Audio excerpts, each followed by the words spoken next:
This is my most confident picks video, this time for PFL Tampa, Cris Cyborg versus Ketlen Vieira. Here I'll be giving my 5 most confident plays for this PFL Tampa fight card. So hopefully you guys enjoyed this video. Like and subscribe. Yes, I'm doing a PFL one of these because PFL has some good value. I actually like this card more than the UFC Sacramento card this Saturday.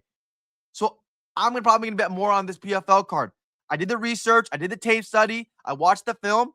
And I found 5 plays that I find value in, and I'm doing a video for you guys. So hopefully you guys enjoy my content. We are extremely hot right now. We are hot as leather, right? UFC 330, we smashed it 6-2. The Dana White Contender Series, last week we smashed it. This week we hit a plus 300 and still smashed it. And then now UFC Sacramento this Saturday, also PFL Tampa this Saturday. I'm going to be watching one on the iPad, one on the TV, or maybe both TVs. I don't know yet. But it's going to be great. So hopefully you guys enjoy my content. Like and subscribe. And thank you guys for getting me to almost 2,000 subscribers. I'm trying to hit it by August, but thank you ahead of time for almost getting me there because I didn't think I was going to get to this point. I honestly didn't. I thought maybe 2 years later, I'll probably be at 2,000 subscribers. I was looking every single time, every single video I was doing, like, hey, can you guys subscribe to my channel? I'm trying to get 10 subscribers by the end of this month. And one day out of the blue moon, I just blew up and I gained like 400 subscribers in one day, 500 subscribers in one day. And now I'm at like 1.97K. So thank you guys so much. If you're an MMA content creator that's like on the heaps of quitting, don't quit. Just keep going. Keep doing your research.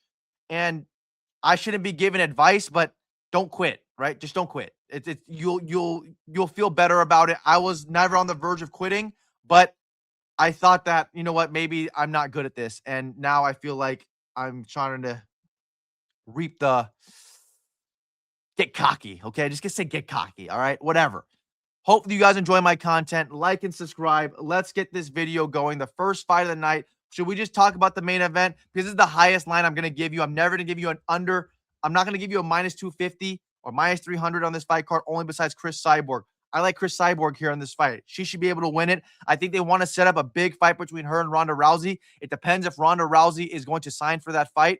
Cris Cyborg said, hey, leave 2 tickets for Ronda Rousey there. I want to see her bitch ass in the cage afterwards when I call her out. And Cris Cyborg, she's been doing boxing a lot, and her hands look good. Ketlen Vieira, what's her issue? She's a 135er, right? In the UFC, she's fought at 135 most of her career. Now she's going to fight at 145 versus Cris Cyborg. So we already know she's the smaller fighter. She likes to clinch a lot. You're not going to out-clinch Cris Cyborg, girl. You're not. I promise you, you're not. Cris Cyborg is a bully in there. And when she smells fear, when she sells someone going backwards the way that Ketlen Vieira gets backwards, she's going to lead some combinations. Ketlen Vieira is going to try her best to maybe calf kick, try her best maybe to get a takedown. I don't think it's going to work for Cris Cyborg, who's the much bigger girl. She's been boxing a lot more, so her hands must be sharper. She's been KOing girls in the boxing scene. And I don't know how good her BJJ is anymore because she's probably not working on as much as she's working on her boxing. But I like Cris Cyborg here to win this fight. The angle she should create in this fight, especially stepping her head off the center line, right? Like darting out, whatever it is. Well, the angles she should create in this fight versus Ketlen Vieira should be immaculate, and she should be able to finish her. I think Cris Cyborg inside the distance is a very good play here. It's a 5-round fight. She should be able to smoke Ketlen Vieira. Ketlen Vieira has been knocked out before by Irene Aldana in the UFC, and now Ketlen Vieira is fighting probably a better fighter than Cris Cyborg than Irene Aldana was back then. Cris Cyborg is the older fighter as well, so that kind of strays me away from taking the inside the distance prop. But if you want to parlay Cris Cyborg, maybe with Anthony Wint in the UFC Sacramento card, they do fight at the same time damn near, go ahead, right? Cris Cyborg minus 340, my first play. Second play, Gino Van Steenis. Oh my God, this is a sucker line. Whoever's taking Robert Watley here should be executed, should be hung, should be exiled from their land. Everything bad should happen to them if they're taking Robert Watley here. Robert Watley just got knocked out 5 months ago versus Dakota Bush with an overhand right. Gino Van Steenis, 6'1". Robert Watley, 5'9". Gino Van Steenis just knocked out Mark Ewan. Guess what? With an overhand right. So Robert Watley's already susceptible to the overhand right when he fought Dakota Bush. Okay, Dakota Bush isn't a great striker. He's an okay striker, but he's predominantly a wrestler and a grappler. Dakota Bush knocked him out with a overhand right. Van Steenis, 6'1", big for the weight class. He looks jacked. I have no idea how he makes 155 pounds. He is good. He's actually good. I think that the PFL promotion is like, you know what? His brother's already champion. We kind of want the brothers to be at the top of the sport. Let's get Van Steenis a bone here and let him smash Robert Watley, who's coming off a KO loss 5 months ago from an overhand right, while Van Steenis is coming off a win with an overhand right against a better opponent in Mark Ewan, I believe, who Mark Ewan beat Noah Gugnon, who's in the UFC and had a great debut versus Milos Janicic and UFC Belgrade in the Uros Medic versus Daniel Rodriguez fight card. So Gino Van Steenis should be able to beat Robert Watley. Whenever the striking happens, Robert Watley will probably go for takedowns because he likes to grapple, likes to wrestle a lot, likes to push the cardio. I don't think that's going to happen. Gino Van Steenis, who is also a good grappler on his part as well, should be able to just do whatever he wants in this fight. I think this fight stays standing. Robert Watley gets smoked. I think if it goes to the ground, I think Gino Van Steenis is going to find the back and try to go for that rear naked choke. Let's take Gino Van Steenis here to win. This fight should be KO first round out on a stretcher. That's what I'm thinking. Let's take Gino Van Steenis. Next, Marcirley Alves is going to smoke Nkosi Ndebele. Ndebele is awful. He's awful. I don't understand this line. He's 5'10". Maybe that's why this line is so close. But Marcirley Alves, even though he lost to an Asian guy, to a Jap, he lost to Inayoki, he's a good fighter. He goes forward, part of the Schulte box team, right, with Diego Lima and Charles Oliveira. He's a very, very good fighter. He's a very aggressive fighter, which I like, which will push a pace on Nkosi Ndebele, who I believe sucks. I don't even think he's that good. He's a PFL Africa guy, right? And he doesn't have the strength of schedule of a guy like Marcirley Alves. Marcirley Alves lost to Naoki Inoue, who's a very talented striker in his own right, very, very fast hands. He beat Justin Wetzel, beat Jake Hadley, former UFC guy, beat Leandro Higos, a former Bellator guy in title contention for like a decade at Bellator. He's beaten a lot of good guys in this outside the UFC that you're thinking, you know what?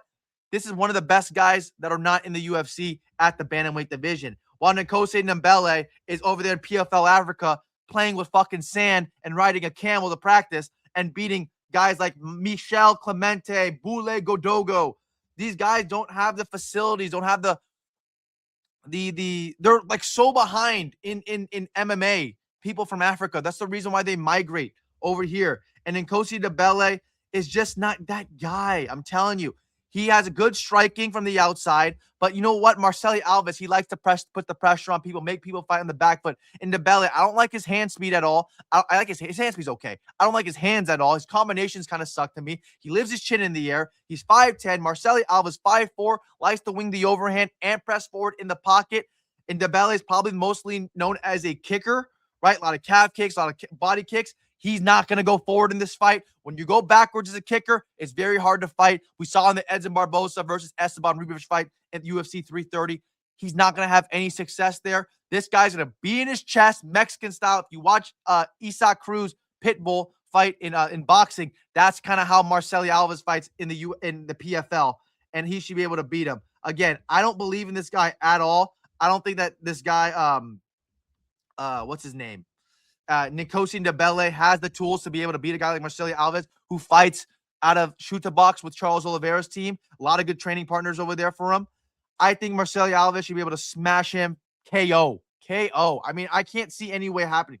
A lot of pressure. Ndebele is going to get tired, leave his chin in the air like it always is, and overhand's going to slap him right across the chin and KO him stiff as a board.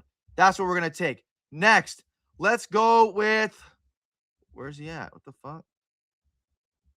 Oh, here it is, up here. Okay, Dakota Bush over Marquez Forrest. Yeah, I'm taking Dakota Bush here. I think Dakota Bush should be able to smash Marquez Forrest. Marquez Forrest, he is decent. He did fight Robert Watley. Robert Watley did beat him. I think that he's a decent fighter. Marquez Forrest, what is he good at? He's good at pressure. He's really good at pressure. He's good at staying calm. He's very, very calm when he strikes, right? Not a lot of movement. Just stays here in the bladed stance. And he really uses a lot of feints to draw us out attacks. But what's the problem with him? He can't wrestle. He can't wrestle for shit. And he can't wrestle, and he has no grappling. I've seen him almost get his neck torn off against, let me find the name for you guys so I'm not making this up. Charlton, I believe his name was. He almost got his neck torn off in his last fight where the guy literally grabbed his back, almost had a standing back rear naked choke on him, and you saw Marquez Forrest panic.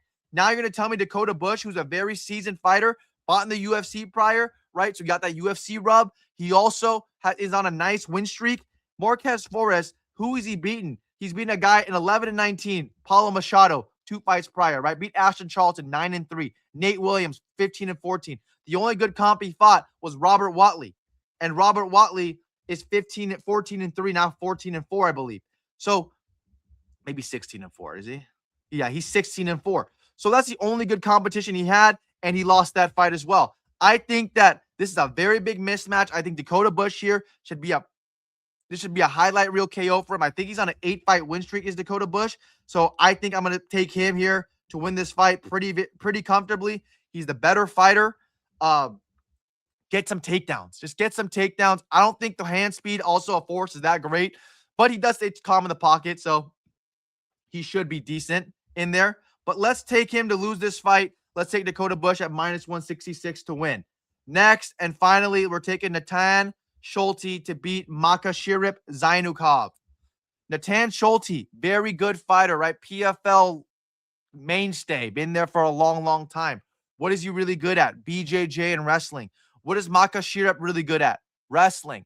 So I think the anti-wrestler of Natan Schulte, who has very, very good guillotine as well, should be able to really stifle any Zainakov pressure for the wrestling, right? Trains out of Team Habib, but he's not that type of fighter. I don't think he's that good. I don't think he's on the same level as the prospects that we see coming out of Team Dagestan camp. I think Zainakov is he's bland. He's just a really bland fighter, right? He beat Ayman Ayub, who isn't the greatest. I want to say Ayman Ayub was a very, very good fighter, but Ayman Ayub put a lot of pressure on him, and made him really work for that decision win. And he fought John Mitchell. Again, not the greatest fighter. I think this is a very, very easy fight for Natan Schulte. I think he should be able to take him down or even try to take him down and win this fight 2 rounds at least. It's going to be a very, very boring fight where Dan Hardy, the PFL announcer, is going to get horny. Oh, the guy fucking faints. Oh my God, what a feint. That's going to be that type of fight. But Natan Schulte, in a very close fight like this, he should be able to win this fight. I think +130 is a steal here. He's an underdog. I think he should be like a -125, -130 favorite. So let's take him to win this fight. Again, here are my 5 plays. Cris Cyborg should be able to beat Ketlen Vieira. Gino Van Steenis, I absolutely adore Jackson her. I love her. Okay? Love him. Marcirley Alves should smoke Nkosi Debele. Dakota Bush should smoke Marquez Flores, who has no good wins on his record. Natan Schulte should be able to win a very close decision win as an underdog over Marcirley Zainakov. Hopefully you guys enjoyed this video. Like and subscribe. I have no idea what's going on right now. See you guys.